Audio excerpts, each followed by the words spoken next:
Hi friends, Mahanadi serial ப்ரமோவில் என்ன நடக்குதுன்னு பார்க்கலாம் வாங்க. சேனலை சப்ஸ்கிரைப் பண்ணிக்கோங்க, மறக்காம பெல் ஐகானையும் கிளிக் பண்ணிக்கோங்க. போலீஸ் வந்து நம்ம காவேரியை விசாரிச்சுக்கிட்டு இருக்காங்க. ஒழுங்காக உங்கள் ஹஸ்பண்ட் எங்கே இருக்காங்கன்னு சொல்லிடுங்க. அப்படி இல்லைனா உங்களையும் அரெஸ்ட் பண்ணி கூட்டிகிட்டு போயிட்டு நாங்கள் ஜெயிலில் போட வேண்டியதாகிடும். வெண்ணிலாவை நம்ப வச்சு ஏமாத்திருக்காரு. அவங்களோட தற்கொலைக்கு தூண்டுதலாக இருந்தது விஜய் தான். அவருக்கு சரியான தகுந்த தண்டனையை நாங்கள் கண்டிப்பாக வாங்கி கொடுப்போம். ஒழுங்காக சொல்ல போகிறீங்களா இல்லையா? இல்லை விஜயை எப்படி வர வைக்கணும்னு எங்களுக்கு தெரியும் அப்படின்னு சொல்லிட்டு காவேரி கேட்குறாங்க. காவேரிக்கு ரொம்பவே படபடப்பாக இருக்குது. என்ன பண்ணுறதுன்னு தெரியல. இங்கே நம்பிராஜனும் மனசுலே நினைக்கிறாங்க, ஐயோ வெண்ணிலாவுக்கு நடந்தது என்னன்னு நமக்கு மட்டும்தான் தெரியும். நம்மளாலையும் உண்மையை வெளியே சொல்ல முடியாது. இப்போது அந்த விஜய் தம்பி தேடி அலைஞ்சிக்கிட்டு இருக்காங்க. பாவம் அந்த தம்பி ரொம்ப நல்லவராக தான் இருந்தார். நல்லவர் தான் இப்போவுமே. ஆனால் அவங்கள நம்பாமல் நம்ம இந்த பசுபதி நம்பினதுக்கு நமக்கு இவ்வளோ பெரிய தண்டனை. பாவம் வெண்ணிலா உயிர் பொழிப்பாலாம் மாட்டாளனே தெரியல. அது மட்டும் இல்லாமல் சிக்கலில் இந்த தம்பியும் இந்த காவேரியும் மாட்டிக்கிட்டாங்களே, எப்படி இவங்களை காப்பாற்றுறது அப்படின்னு சொல்லி யோசிக்கிறாங்க. காவேரிக்கு போலீஸ்கிட்டே என்ன பதில் சொல்கிறதுனே தெரியல. சார், அவங்க எந்த தப்பும் பண்ணியிருக்க மாட்டாங்க. அவங்க ரொம்ப ரொம்ப நல்லவங்க. வெண்ணிலா கண்டிப்பாக தற்கொலை முயற்சி பண்ணியிருக்க மாட்டாங்களோன்னு எனக்கு தோணுது. நீங்கள் தீர விசாரிங்க சார், ப்ளீஸ் சார் அப்படின்னு சொல்கிறாங்க. எங்கள் போலீஸ் இருந்துட்டு அதெல்லாம் தெரியாதம்மா, ஃபஸ்ட்டு விஜய் வந்து போலீஸ் ஸ்டேஷன் கூட்டிகிட்டு போனதுக்கு அப்புறம் தான் விசாரணையே ஸ்டார்ட் ஆகும். அதுக்கு தான் விஜய் எங்கன்னு சொல்லி கேட்டுக்கிட்டு இருக்கோம். ஆனால் நீங்களும் ஃபோன் லாஸ்ட்டாக பண்ணியிருக்கீங்க. உங்களை கேட்டால் எங்கன்னே தெரியல அப்படின்னு சொல்கிறீங்க. சார், எனக்கு சத்தியமாக தெரியாது சார் அப்படின்னு சொல்லிட்டு காவேரி வந்து சொல்லிக்கிட்டு இருக்காங்க. அப்போ தான் எங்கள் ராகினியும் பசுபதியும் வராங்க. சார், இவங்கள மட்டும் விட்டுடாதீங்க. இவங்க தான் வெண்ணிலா சாவறதுக்கு காரணமே. பாவம் அந்த பொண்ணு, அவளை நம்ப வச்சு கழுத்து அறுத்துட்டான் அந்த விஜய். வெண்ணிலா உயிருக்கு உயிராக லவ் பண்ணின்னு இருந்தான். காவேரி கிடைச்சது வெண்ணிலாவை கலட்டி விட்டுட்டான் படுபாவி. அவன் தான் எல்லாத்துக்கும் காரணம். அவனை பிடிச்சி ஜெயிலில் போடுங்க சார். பாவம் வெண்ணிலா உயிருக்கு போராடிக்கிட்டு இருக்கா அப்படின்னு சொல்லிட்டு நாடகம் நடிச்சுக்கிட்டு இருக்கான் இந்த பசுபதி. இதெல்லாம் பார்த்த நம்பிராஜனுக்கு பயங்கரமாக கோவம் வருது. உண்மையை சொல்லணும்னு சொல்லிட்டு அப்படியே மனசெல்லாம் தவிக்குது. ஆனால் குடும்பத்துக்கு ஏதாவது ஆயிடுமோ அப்படின்னு சொல்லிட்டு ரொம்பவே பயப்படுறாங்க. எங்கள் போலீஸ் இருந்துட்டு, சார், நீங்கள் சொன்னாலும் சொல்லலைனாலும் கண்டிப்பாக நாங்கள் விஜயை அரெஸ்ட் பண்ண தான் போகிறோம். வெண்ணிலாவோட தற்கொலைக்கு அவர் தான் காரணம். அதுக்கு அவர் பதில் சொல்லி ஆகணும். அதுக்கான தண்டனையே நாங்கள் வாங்கி கொடுத்து தான் ஆகுவோம் அப்படின்னு சொல்லி போலீஸுமே சொல்லிக்கிட்டு இருக்காங்க. நம்ம காவேரிக்கு ரொம்பவே பதட்டமாகவே இருக்குது, பயமாகவும் இருக்குது. எப்படி விஜயை காப்பாற்றுறது அப்படின்னு சொல்லிட்டு உடனே நம்ம பசுபதியும் ராகினியும் 2 பேரும் பார்த்து சிரிச்சுக்கிறாங்க. அதே சமயம் இங்கே நம்பிராஜன் முகத்துலேயுமே ஒரு மாதிரி படபடப்பு, பயம், ஒரு மாதிரியாக இருக்கார். அவருக்குள்ளே ஏதோ ஒரு உண்மை மறைஞ்சிருக்குன்ற விஷயத்த வந்து நம்ம காவேரி புரிஞ்சுக்கிறாங்க. எப்படியாவது நம்ம வெண்ணிலா அவங்க மாமா கிட்ட பேசி ஆகணும். வெண்ணிலாவுக்கு எப்படி நடந்தது, எதனால், எங்கேருந்து குதிச்சாங்க அப்படிங்கிற எல்லா விஷயமும் நமக்கு தெரியணும் அப்படின்னு சொல்லிட்டு நினைக்கிறாங்க. அதுக்கப்புறம் இங்கே போலீஸ் இருந்துட்டு, இங்கே பாருமா, உன் புருஷன் எங்கே இருக்கான் அப்படின்னு சொல்லிட்டு உனக்கு இன்ஃபார்ம் கிடைச்சிது அப்படின்னா கண்டிப்பாக நீயே வந்து எங்ககிட்ட சொல்லணும். அப்படி சொன்னேன் அப்படின்னா கண்டிப்பாக அவருக்கான தண்டனையே நாங்கள் குறைச்சி கொடுப்போம். அப்படி இல்லை மறைச்சி வைக்கணும், ஒளிஞ்சு நீங்கள் எங்ககிட்ட விளையாடணும்னு மட்டும் நினைக்காதீங்க. அதுக்கப்புறம் பிரச்சனை ரொம்ப சீரியஸாக போய் முடியும். சரியாம்மா அப்படின்னு சொல்லிட்டு விஜயை தேடுறதுக்காக அவங்க வீட்டுக்கு போகிறாங்க. அதாவது தாத்தா பாட்டி இருக்கிற வீட்டுக்கு போகிறாங்க. இங்கே ராகினி வந்து பசுபதிக்கிட்ட சொல்கிறாங்க, அப்பா, அந்த நம்பிராஜனை பார்த்துக்கிட்டே இருங்க. கொஞ்சம் ஒரு கண்ணை அவங்க மேலே வச்சுக்கிட்டே இருக்கேன். கண்டிப்பாக எந்த நேரத்தில் எப்போ உண்மையை சொல்லுவானே தெரியாது அப்படின்னு சொல்கிறாங்க. அதெல்லாம் சொல்லவே மாட்டாம்மா. ஏன்னா அவங்க குடும்பத்தவே உண்டுலன்னு பண்ணிடுவேன், இருக்கிற இடமே இல்லாமல் பண்ணிடுவேன்னு சொல்லி மிரட்டி தானே வச்சுருக்கேன். கண்டிப்பாக உண்மையெல்லாம் வெளிவரத்துக்கு வாய்ப்பே இல்லை அப்படின்னு சொல்லிட்டு எங்கள் பசுபதி சொல்கிறாங்க. சரி வாமா, பசிக்குது, நம்ம போயிட்டு ஹோட்டலில் பிரியாணி சாப்பிட்டு அப்படியே வருவோம் அப்படின்னு சொல்லிட்டு இவங்க 2 பேரும் சாப்பிட்றதுக்காக கிளம்பிடுறாங்க. எங்கள் காவேரி வந்து வெண்ணிலாவை பார்க்குறதுக்காக உள்ளே போகிறாங்க. வெண்ணிலா இருக்கிற நிலமையை பார்த்துட்டு காவேரிக்கு ரொம்பவே மனசு கஷ்டமாக இருக்குது. ஐயோ வெண்ணிலா, நீ இப்படி பண்ணிக்குவோன்னு சொல்லிட்டு நான் கொஞ்சம் கூட எதிர்பார்க்கல. நீயும் ரொம்ப நல்ல பொண்ணு தான். உனக்கு விஜயை ரொம்ப பிடிக்கும். அவர் கிடைக்கணுன்றதுக்காக தான் நீ இவ்வளோலாம் பிரச்சனை பண்ணிக்கிட்டு இருக்கன்னு எனக்கு நல்லாவே புரியுது. இருந்தாலும் நடந்த சுச்சுவேஷனை எடுத்து சொல்லியுமே நீ புரிஞ்சிக்கவே இல்லை. ஏன் இப்படி முட்டாள்தனமாக ஒரு விஷயத்த பண்ண? உனக்குன்னு எதிர்காலத்தில் நிறையவே காத்துக்கிட்டு இருந்திருக்கோம். எல்லாத்தையுமே வேஸ்ட் ஆக்கிட்டு வாழ்க்கையை இப்படி ஸ்பாயில் பண்ணிக்கினே அப்படின்னு சொல்லிட்டு அவங்கள பார்த்து பார்த்து அழுகுறாங்க.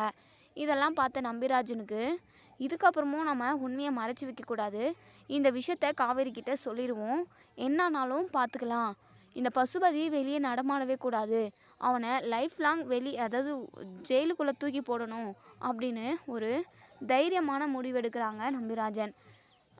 இருந்தாலும் ஒரு பக்கம் பயமாக தான் இருக்குது, சொல்லலாமா வேண்டாமா அப்படின்னு சொல்லிட்டு ரெண்டு மனசாக தான் யோசிக்கிறாரு. ஏங்க நம்ம வெண்ணிலாவை பார்த்துட்டு காவேரி வந்து நம்பிராஜன்கிட்ட, இங்கே பாருங்கள், வெண்ணிலாவை எனக்கு ரொம்ப பிடிக்கும், அவள் பண்ணிக்கிட்டு இருக்கிறது எதுவுமே சரியில்லை, அவள் எனக்கு எதிரியெல்லாம் கிடையவே கிடையாது, விஜயை லவ் பண்ணியிருக்கா, அதனால் விஜயும் அவங்க 2 பேரும் ஒன்று சேர்ந்து வாழணும்னு தான் நானும் நினச்சேன். ஆனால் விஜய் மனசில் வெண்ணிலா இல்லவே இல்லை. விஜயாக முடிவு எடுக்கட்டும், விஜய் என்ன முடிவு எடுத்தாலும் அதை ஏற்றுக்கிற மனப்பான்மையில் தான் நான் இருந்தேன். இங்கே பாருங்கள், வெண்ணிலாவுக்கு துரோகம் பண்ணணும்னு நான் நினைக்கவே இல்லைங்க. அவள் இப்படி இருக்கிற சுச்சுவேஷனை பார்த்தா எனக்கு ரொம்ப கஷ்டமாக இருக்குது. அதே மாதிரி தான் முன்னாடியுமே சுயநினைவே இல்லாமல் இருந்தா அவள். அப்போவுமே பரிதாபப்பட்டு தான் நான் வீட்டுக்கே கூட்டிகிட்டு வந்தேன். அப்படி இருக்கிறப்ப வெண்ணிலாவுக்கு துரோகம் நினைக்கணும் நாங்கள் ப்ளீஸுங்க, வெண்ணிலா எப்படிங்க விழுந்தா அப்படி இப்படின்னு சொல்லிட்டு எல்லாத்தையுமே விசாரிக்கிறாங்க. இங்கே நம்பிராஜன் வந்து தயங்கிக்கிட்டே, மா உங்ககிட்ட நான் ஒரு முக்கியமான விஷயம் சொல்லணுமா அப்படின்னு சொல்கிறாங்க. சொல்லுங்கள், வெண்ணிலா விஷயத்தில் என்ன தான் நடந்தது, உண்மையாகவே அவங்களே தற்கொலை பண்ணிக்கிட்டாங்களா, இல்லை இந்த பசுபதி ஏதாவது வேலை செஞ்சானா அப்படின்னு சொல்லி கேட்கவும், ஆமாம்மா நீ கரெக்டாக தான்மா கணக்கு போடுற அப்படின்னு சொல்கிறாங்க. இங்கே நம்ம காவேரிக்கு பயங்கர அதிர்ச்சியாக இருக்குது. என்னங்க சொல்கிறீங்க, அப்போது பசுபதி தான் வெண்ணிலாவை ஏதாவது பண்ணிட்டாரா அப்படின்னு சொல்லி கேட்கவும், ஆமாம்மா வெண்ணிலா கேள்வி கேட்டுக்கிட்டு இருந்தா, இப்படி உங்களால் தான் நான் விஜய் கூட ஒன்று சேர முடியாமல் போயிடுச்சு, நீ உங்களை நம்பி தானே நான் விஜய்க்கு எதிராக ப்ரெஸ் மீடியா அங்கே இங்கேன்னு சொல்லிட்டு அவர் மேலே எல்லா பழியும் போட்டு அவரை நான் பகையாளியாக ஆக்கிக்கிட்டேன், எல்லாமே உங்களால் தான், நீங்கள் சொல்கிறத கேட்டு தான் நான் இப்படி அவர் கூட சண்டை போட்டுக்கிட்டு இருந்தேன், ஆனால் எல்லாமே விஜய் எனக்கு கிடைப்பாரு அப்படின்றதுக்காக தான் நான் எல்லாத்தையும் பண்ணேன், ஆனால் நீங்கள் என்னடானா எனக்கு விஜயை கிடைக்க விடாமல் பண்ணிட்டீங்க, உங்களை சும்மா விட மாட்டேன் அப்படின்னு சொல்லிட்டு பசுபதி ஷர்ட்டை பிடிச்சி மொட்டை மாடியில் கேட்டுக்கிட்டு இருந்தா. அப்போது அந்த பசுபதி மொட்டை மாடியிலேருந்து கீழே தள்ளி விட்டுட்டாமா, வெண்ணிலாவாக போய் விழலை, வேணும்னே இந்த பசுபதியும் ராகினியும் வெண்ணிலாவை பிடிச்சி தள்ளி விட்டுட்டாங்க, அநியாயம் பண்ணிட்டாங்க அப்படின்னு சொல்லிட்டு அழுதுகிட்டே நம்பிராஜன் சொல்கிறாங்க. நம்பிராஜன் சொன்னதை கேட்டு பயங்கரமாக அதிர்ச்சி ஆகுறாங்க நம்ம காவேரி. ஐயோ, நான் அப்போவே நினச்சேன், வெண்ணிலா பாவம், இந்த பசுபதி தான் ஏதாவது திருட்டு வேலை பண்ணியிருப்பான்னு சொல்லிட்டு, இப்போது இந்த பழியை விஜய் மேலே தூக்கி போடலான்னு சொல்லிட்டு நினச்சிக்கிட்டு இருக்கான், இதை இப்படியே விடக்கூடாதுங்க அப்படின்னு சொல்லிட்டு சொல்கிறாங்க. அதுக்கப்புறம் நம்ம நம்பிராஜன் இருந்துட்டு, காவேரி இந்த விஷயத்தெல்லாம் உங்ககிட்ட சொன்னேன் அப்படின்னு சொல்லி தெரிஞ்சால் என் குடும்பத்தவே அவன் உண்டிலன்னு பண்ணிடுவான், ஏற்கனவே என்கிட்ட சொன்னான், மிரட்டினான், உங்கள் குடும்பத்தவே கருவறுத்து போடுவேன் அப்படின்னுலாம் சொன்னாம்மா, எனக்கு ரொம்ப பயமாக இருக்குது அப்படின்னு சொல்லவும், நீங்கள் பயப்படாதீங்க, உங்கள் குடும்பத்தில் உள்ளவங்க எல்லாரையுமே நான் எங்கள் குடும்பத்தில் எடுத்துகிட்டு வந்து கூட்டிகிட்டு வந்து விட்டுறலாம், எந்த பிரச்சனையும் அவங்களுக்கு வரவே வராது, நான் பார்த்துக்கிறேன், அந்த பசுபதியை ஜெயிலுக்குள்ளே தள்ளிட்டோம் அப்படின்னா கண்டிப்பாக நமக்கு எந்த பிரச்சனையும் இல்லை, வெண்ணிலா ஃபஸ்ட்டு உயிரோடு பொழைச்சி வரணும் அப்படின்னு சொல்கிறாங்க. அதுக்கப்புறம் இங்கே நம்ம நம்பிராஜன் இருந்துட்டு, என்னமோம்மா எனக்கு உங்ககிட்ட விஷயத்த சொல்லணும்னு நினச்சேன், சொல்லிட்டேன், இதுக்கப்புறம் என்ன நடக்குமோ தெரியல, என் குடும்பத்தை இல்லாமலும் பண்ணுவான், என்ன பண்ணுறது, தப்பே பண்ணாத விஜய் தண்டனை அனுபவிக்கக்கூடாதுன்றதுக்காக தான் நான் இந்த விஷயத்த சொன்னேன், ஆனால் எனக்கு இப்போ ரொம்ப பயமாக இருக்குமா, என் குடும்பத்துக்கு ஏதாவது ஆகிடுமோன்னு, இப்போது வெண்ணிலாவே மனசாட்சி இல்லாமல் அந்த படுபாவி கீழே தள்ளி விட்டுட்டான், இப்போ வெண்ணிலா உயிருக்கு போராடிக்கிட்டு இருக்கா, இதெல்லாம் நினைக்கவே ரொம்ப கஷ்டமாக இருக்குமா, இந்த விஷயத்த எப்படி சமாளிக்கிறதுன்னு எனக்கு தெரியல, என்ன பண்ணுறதுன்னு தெரியலம்மா, நீ தான் பார்த்து பண்ணணும் அப்படின்னு சொல்கிறாங்க. நீ கவலையே படாதீங்க, கண்டிப்பாக உங்கள் குடும்பத்துக்கு எதுவுமே ஆகாது, எல்லாத்தையுமே நான் பார்த்துக்கிறேன் அப்படின்னு சொல்லிட்டு எங்கள் காவேரி சொல்கிறாங்க. அதுக்கப்புறம் நம்ம விஜய் வந்து காவேரி கிட்ட தனியாக ஒரு சிம் கொடுத்துருப்பாங்க, அந்த சிம்மை ஃபோனில் போட்டு விஜய்க்கு கால் பண்ணி விஷயத்த சொல்கிறாங்க. விஜய்க்கு பயங்கரமாக அதிர்ச்சி ஆகுது, அதே சமயம் இந்த பசுபதி மேலே பயங்கர கோவம் வருது, விட்டால் கொன்னுடலான்ற அளவுக்கு அவங்களுக்கு ஆத்திரம். காவேரி என்ன சொல்கிற, இந்த பசுபதி கூட சேர்ந்துன்னு வெண்ணிலா இருந்ததுக்கு இப்போது அவளுக்கு எவ்வளோ பெரிய ஆப்பா வச்சு விட்டான் பார்த்தியா, நான் வெண்ணிலாவுக்கு எவ்வளவோ எடுத்து சொன்னேன், நான் உனக்கு ஒரு நல்ல வாழ்க்கையை அமைச்சு கொடுக்குறேன்னு சொல்லிட்டு, ஆனால் எதுவுமே புரிஞ்சுக்காம அந்த உதவாக்காரங்கூட சேர்ந்துக்கிட்டு இப்போ அவள் உயிருக்கே ஆபத்தாகி போச்சு அப்படின்னு சொல்லிட்டு நம்ம விஜய் வந்து ரொம்பவே ஃபீல் பண்ணுறாங்க. நம்ம காவேரி இருந்துட்டு, ஆமாங்க வெண்ணிலா ரொம்ப பாவம், உயிருக்கு போராடிக்கிட்டு இருக்கா, பொழைப்பாளா என்னன்னே தெரியல. எனக்கு நினைக்கவே அப்படியே பயங்கர கோவமாக வருது. இப்படி தான் என் அப்பாவையுமே இந்த பசுபதி கொன்னுட்டான் அப்படின்னு சொல்லிட்டு சொல்கிறாங்க. சரி காவேரி, இந்த விஷயத்த உனக்கு யார் சொன்னது அப்படின்னு சொல்லிட்டு கேட்குறாங்க. நம்பிராஜன் அங்கிள் தான் சொன்னார். அது மட்டும் இல்லாமல் நம்பிராஜன் அங்கிளை மிரட்டி வச்சுருக்கான், உங்கள் குடும்பத்தவே இல்லாமல் பண்ணிடுவேன்னு சொல்லிட்டு. அவருமே பயந்துக்கிட்டு தான் சொன்னார். இப்போது அவங்க குடும்பத்துக்குமே சேஃப்டி வேணுங்க, அதுக்கும் ஏதாவது பண்ணணும் அப்படின்னு சொல்கிறாங்க. ஃபஸ்ட்டு அவங்க குடும்பத்துக்கு சேஃப்டி பண்ணிவிட்டு அதுக்கப்புறமா இந்த விஷயத்த எல்லாத்தையுமே போலீஸ்கிட்ட சொல்லணும். அது மட்டும் இல்லாமல் அதுக்கான ஆதாரமுமே இருக்குதுங்க. வெண்ணிலா வந்து அந்த பசுபதி ஷர்ட்டை பிடிச்சி கேள்வி கேட்டது, அவன் நோக்கி விட்டது எல்லாமே வீடியோ ஆதாரமாக இருக்குது அப்படின்னு சொல்கிறாங்க. அது யார் கொடுத்தாங்க அப்படின்னு சொல்லி கேட்கவும், அங்கே கீழே விழுந்தால வெண்ணிலா, அங்கே சிசிடிவி கேமரா இருக்குது, அந்த ஃபுட்டேஜில் கண்டிப்பாக அந்த வீடியோ இருக்கும், நான் அதை போயிட்டு கலெக்ட் பண்ணிட்டு வந்துடுறேங்க அப்படின்னு சொல்லிட்டு நம்ம காவேரி சொல்கிறாங்க. காவேரி பத்திரமா சேஃப்டியாக இரு, ஓகேவா? நம்பிராஜன் அங்கிளோட குடும்பத்தை கண்டிப்பாக நான் சேஃப்டி பண்ணிடுறேன் அப்படின்னு சொல்கிறாங்க. சரிங்க, மொதல் வேலையாக அதை பண்ணுங்கள். நான் போயிட்டு அந்த வீடியோ ஃபுட்டேஜில் என்ன நடந்திருக்கு, வெண்ணிலாவுக்கு என்ன பேராபத்து நடந்தது அப்படின்றது எல்லாத்தையுமே நான் கலெக்ட் பண்ணிட்டு வந்துடுறேன் அப்படின்னு சொல்லிட்டு நம்ம காவேரி அதுக்கான வேலையை போயிட்டு பார்க்குறாங்க. அங்கே இருந்த அதாவது தெருவில் இருக்கிற ஒரு டேங்க்ஸ் மரத்தில் தான் அந்த வீடியோ, அதாவது சிசிடிவி கேமரா இருக்குது. வீடியோ ஃபுட்டேஜை வந்து ஒரு வழியாக நம்ம காவேரி வந்து கலெக்ட் பண்ணிடுறாங்க. அதை பார்த்ததுமே நம்ம காவேரிக்கு ஒரு மாதிரி ரொம்பவே கஷ்டமாக இருக்குது, இப்படி அநியாயம் பண்ணிட்டானே அப்படின்னு சொல்லிட்டு. அதுக்கப்புறம் அந்த வீடியோவை நம்ம விஜய்க்குமே அனுப்பி விடுறாங்க. அதை பார்த்துட்டு அழுதுறாரு நம்ம விஜய். வெண்ணிலா இருக்கிற நிலைமையை பார்த்துட்டு ரொம்பவே வருத்தப்படுறாங்க.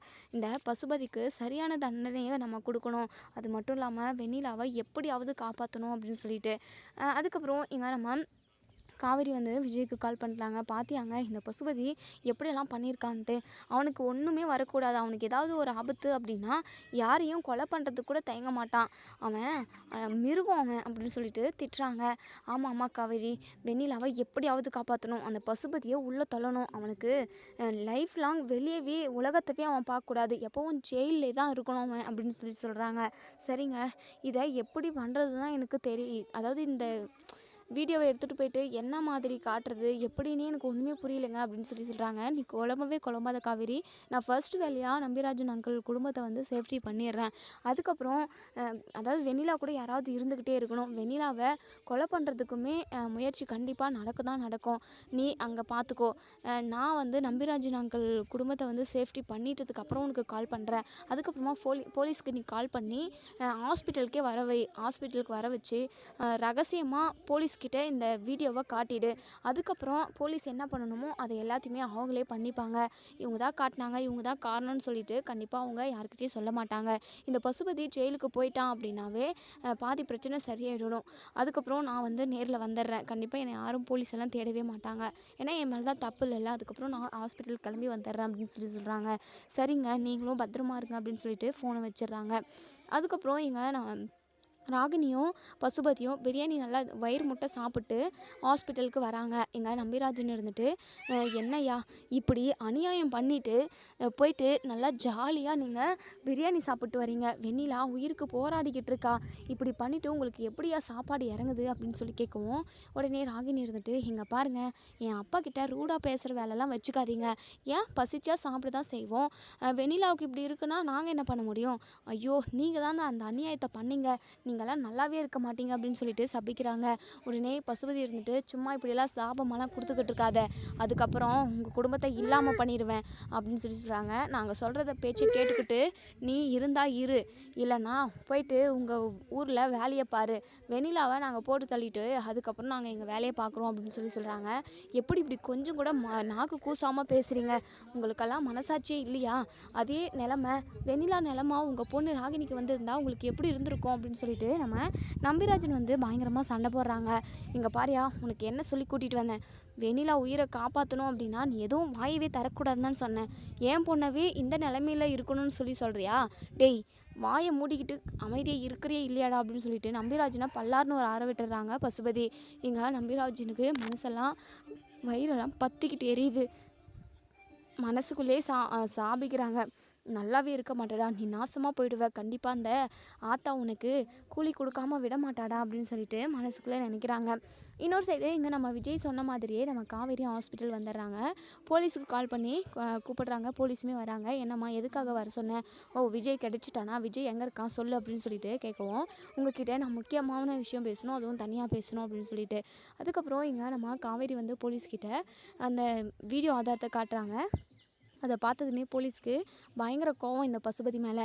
நீ கவலையப்படாதம்மா, உங்களை யாருமே காட்டியும் கொடுக்க மாட்டோம், எல்லாத்தையுமே நாங்கள் பார்த்துக்குறோம் அப்படின்னு சொல்லிட்டு பசுபதி கிட்ட வந்து, இங்கே பாருங்கள், உங்களை நாங்கள் அரெஸ்ட் பண்ண போகிறோம் அப்படின்னு சொல்கிறாங்க. பசுபதிக்கு பயங்கர அதிர்ச்சியாக இருக்குது. என்னங்க நீங்கள் என்ன எதுக்காக நீங்கள் அரெஸ்ட் பண்ணணும்? நான் என்ன தப்பு பண்ணேன்? கொலை பண்ணவன் அந்த விஜயை தான் நீங்கள் அரெஸ்ட் பண்ணணும். வேணும்னா அந்த காவேரியை கூட ஒன்றா கூட்டிகிட்டு போயிட்டு ஜெயிலில் போடுங்க. என்ன எதுக்காக அரெஸ்ட் பண்ணுறீங்க? ஓ, உங்களுக்கு அவ்வளோ தைரியமா? தப்பு பண்ணாதவனை நீங்கள் எப்படி அரெஸ்ட் பண்ணலாம் அப்படின்னு சொல்லிட்டு பயங்கர கோபமாக பேசுகிறாங்க இந்த பசுபதி.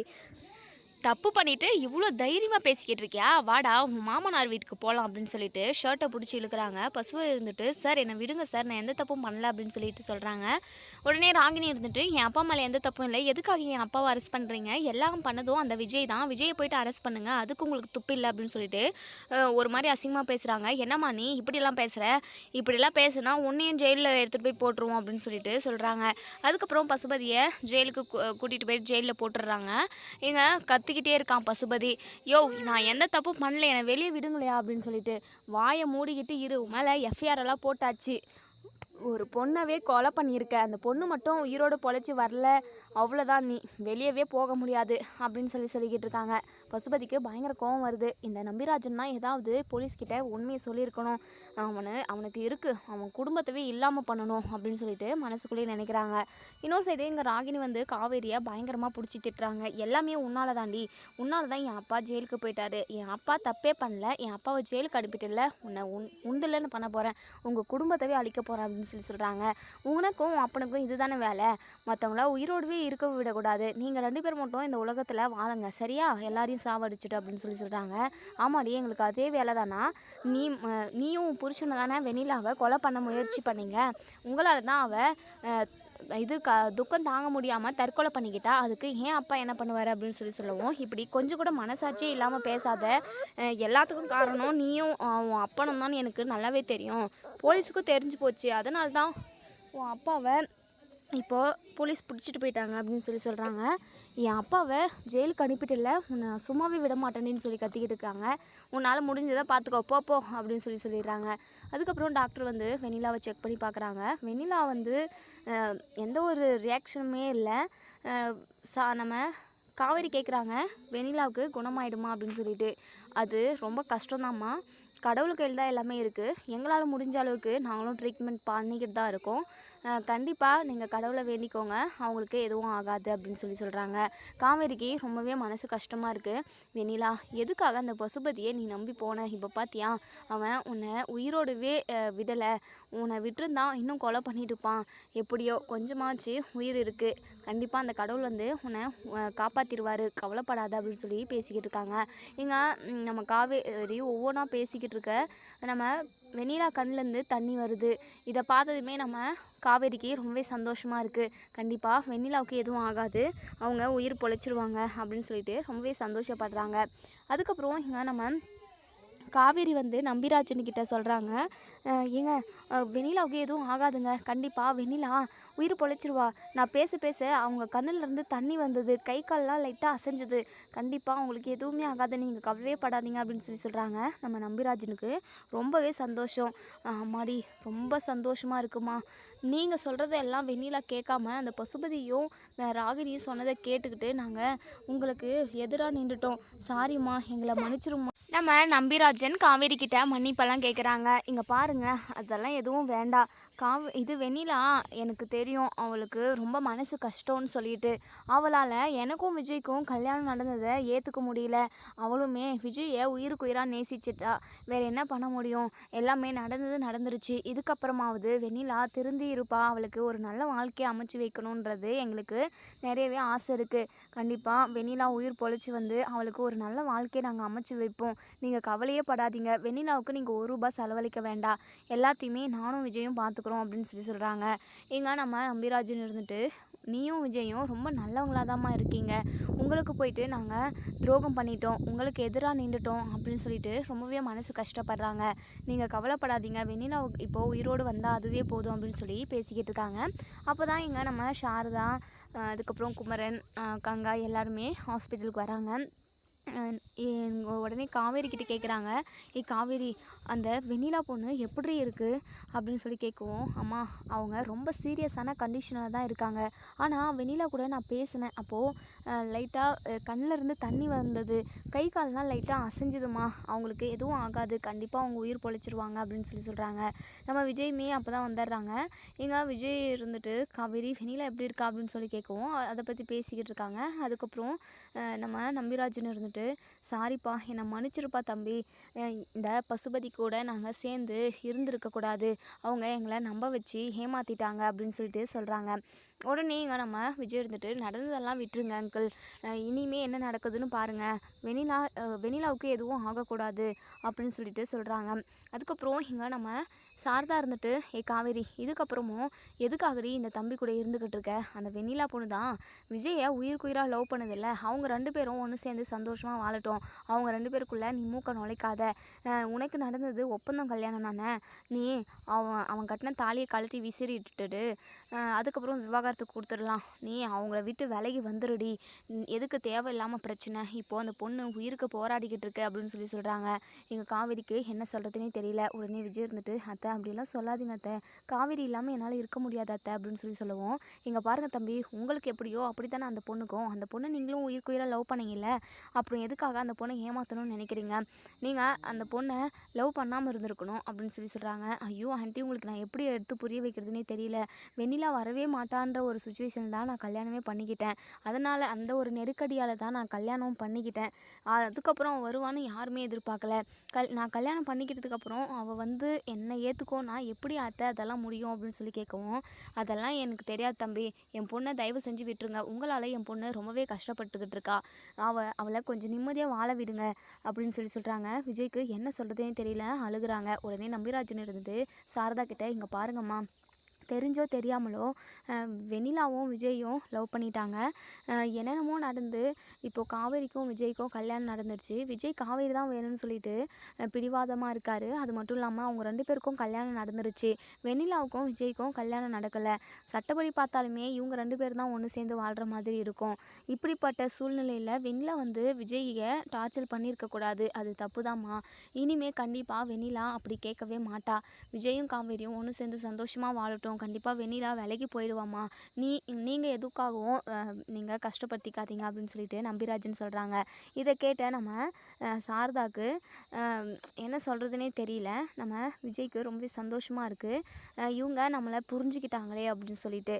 எங்கள் சாரதா இருந்துட்டு, காவேரி, என்னென்னா பண்ணி தொலைடி, எப்படி என்ன போ, எனக்கு என்ன, நான் சொல்கிறத எதுவுமே கேட்காம இப்படியெல்லாம் பண்ணிக்கிட்டு இருக்க பார்த்தியா, எங்கெங்கே பிரச்சனை எங்கே வந்து கொண்டு வந்து விட்டுருக்கு அப்படின்னு சொல்லிட்டு சொல்கிறாங்க. அதுக்கப்புறம் இங்கே நம்ம கங்கா இருந்துட்டு, காவேரி, நீ எதை நினச்சும் கவலைப்படாத, எல்லாமே நல்லபடியாக நடக்கும், வெண்ணிலாவுக்கும் எதுவும் ஆகாது, நீயும் விஜயும் ஒன்று சேர்ந்து சந்தோஷமாக வாழ்வீங்க அப்படின்னு சொல்லி பேசிக்கிட்டு இருக்காங்க.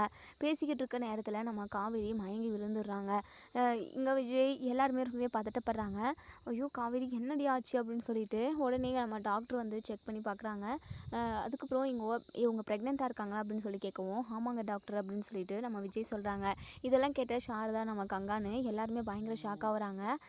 உடனே நம்ம டாக்டர் இருந்துட்டு இங்கே விஜய்கிட்ட, ப்ரெக்னெண்ட்டாக இருக்கிறவங்க டைமுக்கு சாப்பிடணுங்க, அது உங்களுக்கு தெரியாதா, இவங்க சாப்பிடாமல் இருந்திருக்காங்க, அதனால தான் மயக்கம் வந்திருக்கு, வேறு எந்த பிரச்சனையும் இல்லை அப்படின்னு சொல்லி சொல்கிறாங்க. டாக்டர், குழந்தைக்கு எதுவும் இல்லை அப்படின்னு சொல்லி கேட்கவும், குழந்தையெல்லாம் நல்லா தான் இருக்குது, ஆரோக்கியமாக இருக்குது, டைமுக்கு இவங்கள நல்லா சாப்பிட வைங்க, பிரச்சனைன்றது எல்லாருக்குமே, மனுஷனாக பிறந்த எல்லாருக்குமே வரதான் செய்யும், அதுக்காக சாப்பிடாமலாம் இருக்கக்கூடாது, ஏன்னா நார்மலாக இருக்கிறவங்க சாப்பிடாம இருந்தால் கூட ஓகே தான், இவங்க ப்ரெக்னெண்ட்டாக இருக்கிற டைமில் எப்படி உஷாராக இருக்கணுமோ அந்த அளவுக்கு உஷாராக தான் இருக்கணும் அப்படின்னு சொல்லி சொல்கிறாங்க.